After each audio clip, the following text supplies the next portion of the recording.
श्री राम को जिन्होंने नदी के पार पहुंचाया वो निषाद राज, शायद हम सब उन्हें जानते हैं, लेकिन उस निषाद राज के वंशज कहे जाने वाले तमाम ऐसे भी लोग हैं जो आज दरबदर की ठोकर खा रहे हैं, जिनका पेशा पीढ़ियों दर पीढ़ियां नाव बनाने का था।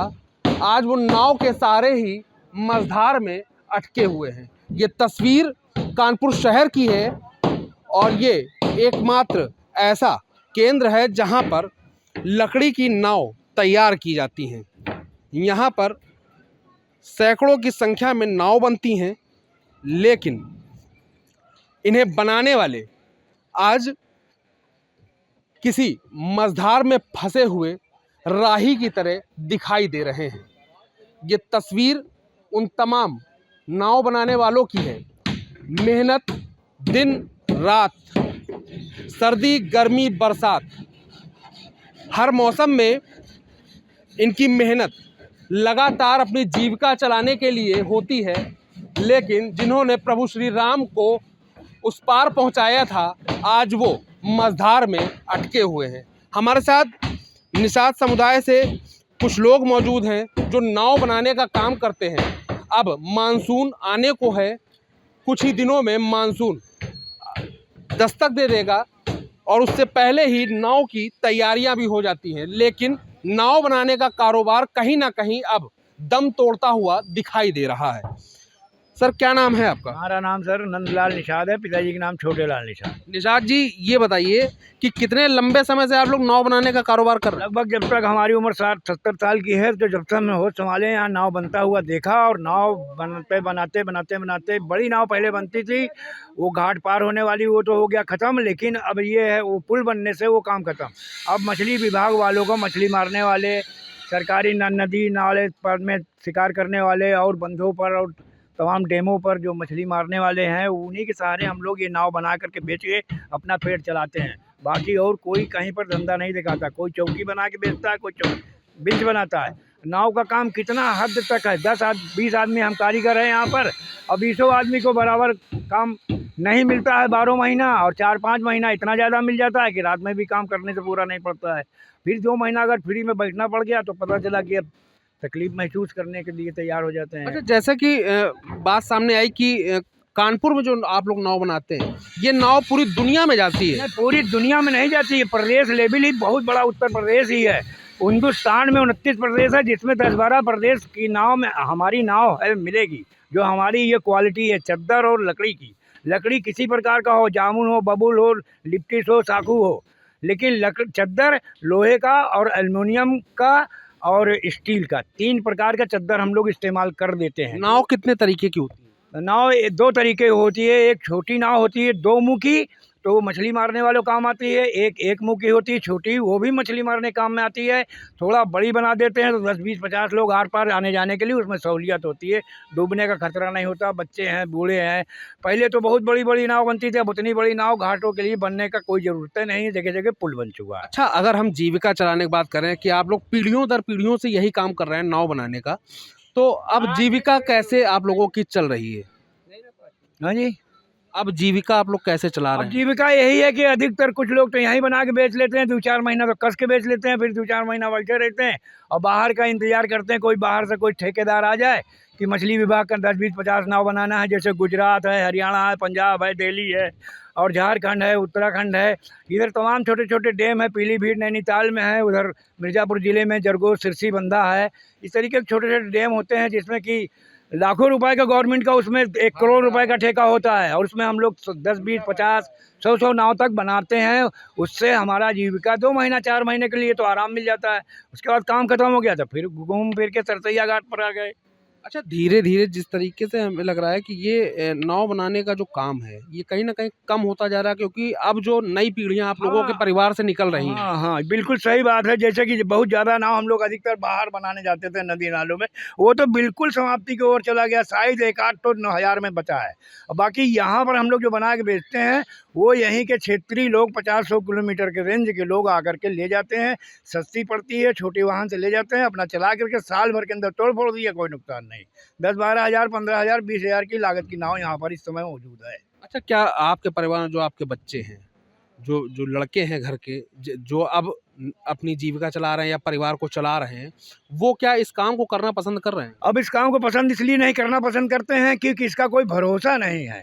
किसके साथ जाए, बाहर जाओ तो लड़ाई झगड़ा के डर, यहाँ पर रहो एक दिन काम करे दूसरे दिन काम नहीं है, फिर जेब में पैसा चाहिए। तो इससे तो सोचते चलो किसी की दुकान में नौकरी करेंगे तो महीने में 8 हज़ार, 10 हज़ार, 6 हज़ार, 12 हज़ार, 15 हज़ार कुछ तो मिलेगा यार, परमानेंट तो मिलेगा। यहाँ कोई भरोसा तो है नहीं, आज काम है कल नहीं है तो लोग बैठे रहो। अगर 4 दिन बैठ गए तो सब काम खत्म। तो देखिए, रोज कुआं खोदने और रोज पानी पीने वाले हालात में ये निषाद समुदाय के लोग अब अपनी जिंदगी को जी रहे हैं। कुछ और भी लोग हैं, उनसे भी बात कर लेंगे।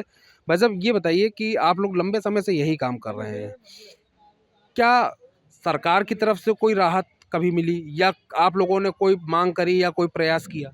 नहीं, सरकार तरफ से काफ़ी कुछ सुविधाएं दी जा रही हैं, लेकिन जो नीचे के लोग हैं अभी वो वंचित हैं। अभी आपने देखा हो मछुआरों के लिए नाव भी दे रहे हैं, सब्सिडी दे रहे हैं 40% पे, लेकिन वो लोग लाभ नहीं उठा पा रहे हैं क्योंकि नीचे का जो समूह है वो उन तक पहुंच नहीं रहा है। अगर अधिकारियों के बीच में जाओ तो इतने विषय बता देते हैं कि आदमी चुपचाप वापस आ जाता है कि भैया आप ये करा के लाइए, ये करा के लाइए तो आपको सुविधा मिलेगी। लेकिन ना, ये सब अगर किसी को देना है तो आप स्वयं आइए, खड़े होकर के वितरण करिए। अच्छा, जैसे आप लोगों के पास नाव बनाने का ऑर्डर आता है, तो क्या एडवांस में पैसे मिलते हैं या पहले आप लोग खुद ही लगाते हैं अपनी जेब से किसी तरीके से? पैसे तो हम लोग लगाना पड़ता है। देखिए, सबसे बड़ा अभाव है कि यहाँ सुविधा कम है, नाव रखने की व्यवस्था नहीं है, ठीक है, कारीगर पर्याप्त हैं, जगह होने से हम लोग थोड़ा दिक्कत आती है। सरकार को हम लोगों ने कहीं ना कहीं व्यवस्था करानी चाहिए। एशिया का सबसे बड़ा मंडी है ये कानपुर शहर। जी, ये एक केंद्र है। जो भी यहाँ से बनाने वाले जाएंगे, चाहे राजस्थान जाएंगे, चाहे मध्य प्रदेश जाएंगे, किसी भी प्रांत में जाएंगे तो यहीं से लोग जाएंगे। कुछ हमारे बीच के ऐसे लोग जो वहीं रुक गए, वो अपना जीविका वहीं चला रहे हैं, घर परिवार छोड़ करके नया बसेरा डाल लिया। इस तरीके के यहाँ से काम चल रहा है। और फिर देखा जाए तो भगवान राम की धरोहर है, सेवा ही जीवन है। सेवा करते रहिए, बच्चों की जीविका चलता रहना चाहिए। इससे बड़ा सौभाग्य हम लोग। क्या ऐसा कभी कभी मन में सवाल नहीं आता है कि आप लोगों ने, आपके जो पूर्वज रहे हैं, निषाद राज रहे हैं, उन्होंने प्रभु राम को नदी पार कराई थी और आज आप लोग मझधार में हैं? जी, अब देखिए, हम एक बार बताएं आपको कि भगवान श्री राम को हमारे पूर्वजों ने पार किया, तो आज हम लोग भी किसी ना किसी को पार कर रहे हैं। अच्छा, कई सुविधाएं हैं। एक 10,000 रुपये की नाव है, अगर अभी कहीं एक गांव में बाढ़ आ जाएगा तो लाखों रुपए की जान ये बचा देती है। इससे बड़ा पुण्य का काम क्या हो सकता है।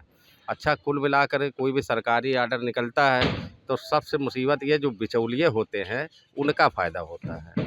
अभी कोई बिचौलिया यहाँ आ जाएगा, जो नाव हम लोग 12,000 दे रहे हैं वो अपने रजिस्टर में चलाएगा 25,000, 30,000। अभी हमने सुना था कि यहाँ पे बलरामपुर में इतनी नावें गई हैं कि जो नावें, बलरामपुर का ठेकेदार आया था, जो नावें 4 आदमी बैठे योग्य नहीं हैं। अब कभी भी आदमी नाव पलट सकती, डूब सकता, उन्होंने सरकारी काम में बिल्कुल सप्लाई कर दिया है। चादर क्या लग रही, लकड़ी क्या लग रही, उसका क्या रेट है, ज़रा आप इनका खोजबीन करिए तो सब जेल चले जाएंगे, डायरेक्ट जेल जाएंगे। ये कोई नाव की लंबाई की सीमा नहीं है, बस नाव गांव में वितरण कर दिया, हमारा काम हो गया, वहाँ पेमेंट हो गया, काम ख़त्म हो गया। चाहे आदमी जिए चाहे मरे, चाहे पहुँचा कि नहीं पहुँचा। ये सब सारे समस्याएं हैं। ये समस्याएं ठीक हो रही धीरे धीरे। आने वाले समय में ये सब ठीक हो जाएगा, ये सब ठीक हो जाएगा। ये बचेंगे नहीं जो बिचौलिया लोग करते हैं काम। बड़े मेहनत से ये नाव बनती है।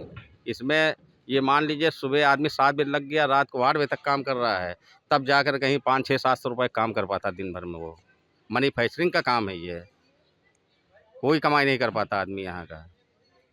तो देखिए, जो निषाद समुदाय है वो जीविका अपनी नाव बनाकर, इन्हें बेचकर चलाता है, लेकिन जो सरकार से मिलने वाली जो सुविधाएं हैं वो कहीं ना कहीं बिचौलियों के हाथ बंदर बांट हो रही हैं और उनका जो अधिकार है वो निषाद समुदाय को नहीं मिल रहा है।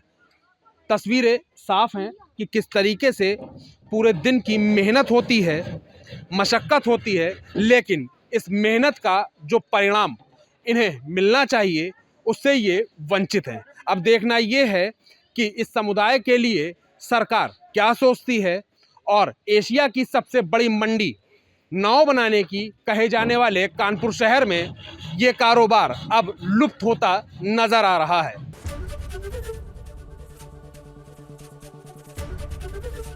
एबीपी गंगा, खबर आपकी, जुबान आपकी।